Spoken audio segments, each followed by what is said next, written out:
राधे राधे। कहा जाता है कि कर्म ही धर्म है, इसलिए हमें कर्म करते जाना चाहिए। फल अपने आप हमें मिलेगा।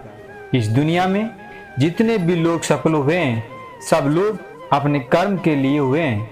उन्होंने बिना कुछ सोचे समझे लोगों की नकारात्मक बातों को अपने से दूर रखकर अपने कार्य को पूर्ण किया और आखिरी में उन्हें सफलता प्राप्त हुई। अगर आप अपने लक्ष्य को पाने के लिए दृढ़ संकल्प ले लेते हैं और दिन रात कड़ी मेहनत करते हैं, तो आपके रास्ते में जितने भी संकट मुश्किलें आए, आप उनको पार कर जाएंगे।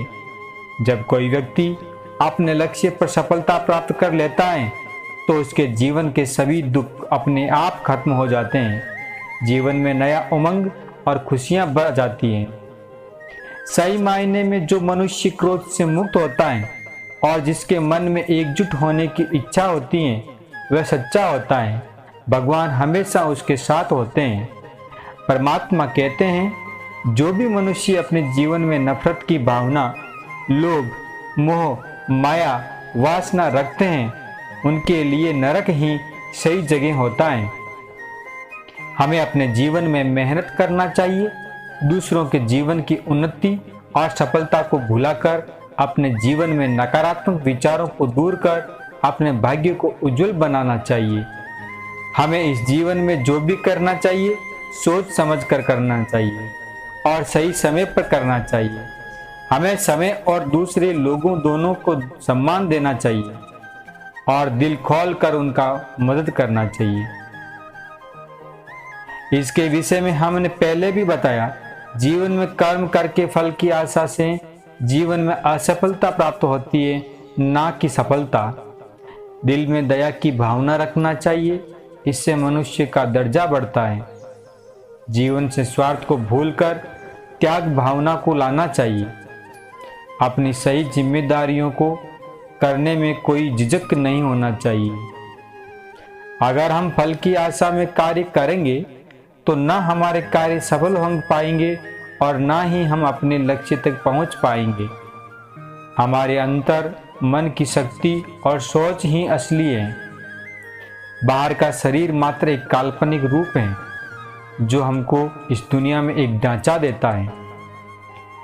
पृथ्वी में जिस प्रकार मौसम में परिवर्तन आता है, उसी प्रकार जीवन में भी सुख दुख आता जाता रहता है। भगवान कहते हैं, वो सबके दिल में है और हर समय सभी लोगों के साथ हैं। श्री कृष्ण प्रभु जी कहते हैं, वे मनुष्य हो या देवगण, सभी जगह मौजूद हैं। हमें हमेशा सकारात्मक चीज़ों को देखना चाहिए और सकारात्मक सोच रखना चाहिए, क्योंकि ये हमारा अस्तित्व को लोगों के सामने व्यक्त करता है। वह मैं हूँ जो सभी प्राणियों के दिल अर्थात हृदय में उनके नियंत्रण के रूप में बैठा हूँ, और वह मैं हूँ स्मृति का स्रोत, ज्ञान और युक्तिवाद संबंधी। दोबारा मैं ही अकेला वेदों को जानने का रास्ता हूँ। मैं ही हूँ जो वेदों का मूल रूप हूँ और वेदों का ज्ञाता हूँ। स्वर्ग प्राप्त करने और वहाँ कई वर्षों तक वास करने के पश्चात एक असफल योगी का पुनः एक पवित्र और समृद्ध कुटुंब में जन्म होता है। वह जो इस ज्ञान में विश्वास नहीं रखते, मुझे प्राप्त किए बिना जन्म और मृत्यु के चक्कर का अनुगमन करते हैं। बुद्धिमान व्यक्ति को समाज कल्याण के लिए बिना आसक्ति के काम करना चाहिए।